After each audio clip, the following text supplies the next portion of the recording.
In this tutorial, we are going to continue with lexical analysis phase.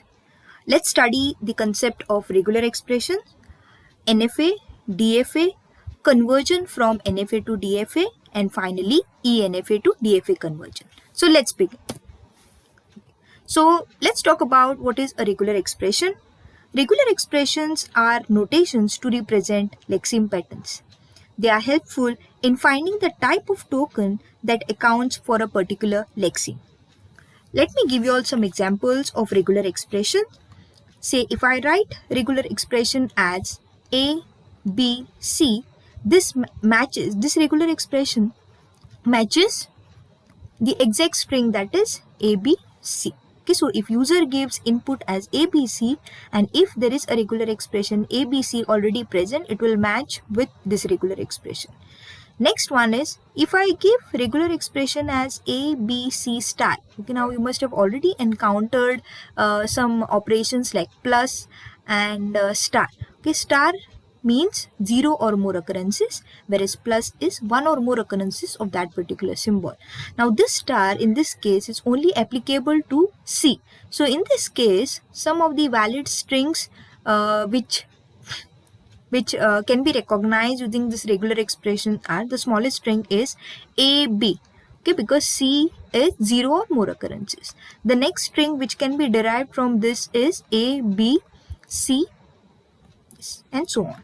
Okay, next regular expression is if I consider A, B, C plus. Okay, so in this case, this plus means 1 or more occurrences. So if I want to find out valid strings which will match with this regular expression, the smallest possible string is A, B, and C. Why? Because C should be present at least once. Next string which can be valid according to this regular expression is A, B, C, C, and so on. Okay. Now next is, say if I write regular expression as A, B, C inside square brackets, it means that I can, if I give any string, it can recognize either A or B or C. Okay, that is one of these symbols, that is A, B, or C. Next, if I define regular expression as A to Z, okay, it means that I'm specifying certain range in this case, that is small case letters, that is from A to Z. So if user gives input as say X, small letter X, and if this regular expression is present, this X will match with this regular expression. Then next one is if I define digits from 0 to 9, okay, it specifies the range, that is a single digit number from 0 to 9. So it will match a single digit value. Then the next one is if I define regular expression as A, B inside square brackets, there is one more regular expression as A or B.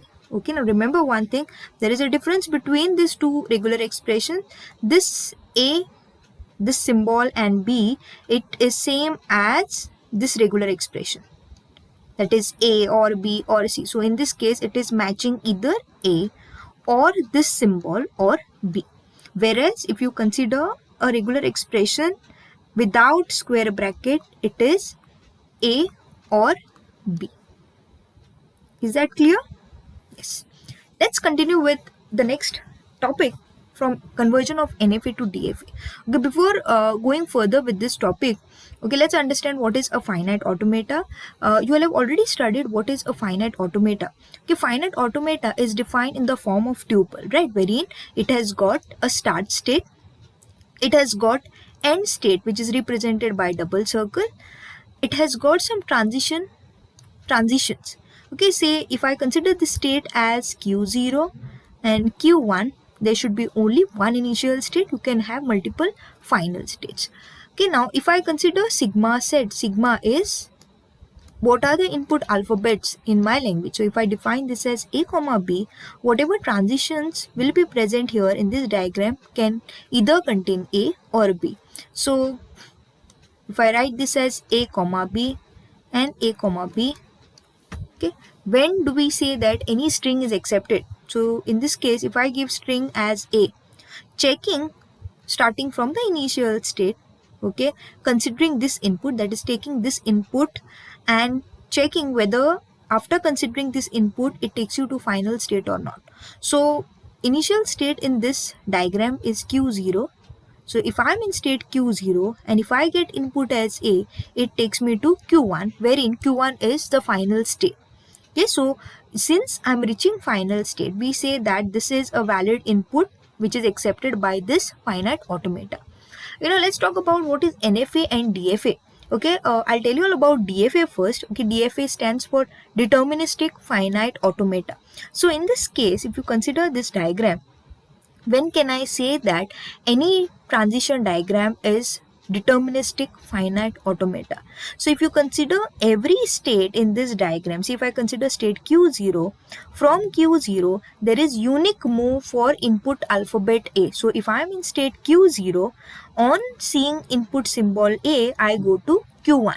I cannot have something like from Q0 on A I go to Q0. Why? Because this won't be unique transition, right? You will have two transitions from state Q0, and that is not allowed in case of DFA. Okay, so in this case from Q0 I have transition on symbol A. Similarly, consider on symbol B. So from every state, you need to have transition from that particular state to any other state on the symbols, both the symbols. So from Q0, if I see A, I go to Q1.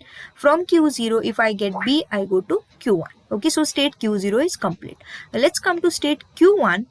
Again from Q1, you need to have transition on input alphabet A and B. So if I get A in Q1, it goes to Q1. So one unique move. What about B? If I am in state Q1, if I see input alphabet B, I go to Q1. Okay, that is unique move based on each of the symbols. So this is deterministic finite automata. That is, there is unique move for every input alphabet from every state. Now, if I consider Q0, there is transition on A comma B, then Q1. This as A comma B. Right, now in this case, if you see from state Q0, from Q0 to Q1, you have this input alphabet A. So if I get input symbol A from Q0, I can either go to Q1, or there is one more move from Q0 on the same alphabet, that is on A. Okay, so in this case, this is non-deterministic, because when I get input as A, I get confused whether to go to state Q1 or to go to state Q0. So this diagram is said to be non-deterministic finite automata. In the next lecture, let's study how NFA to DFA conversion is carried out.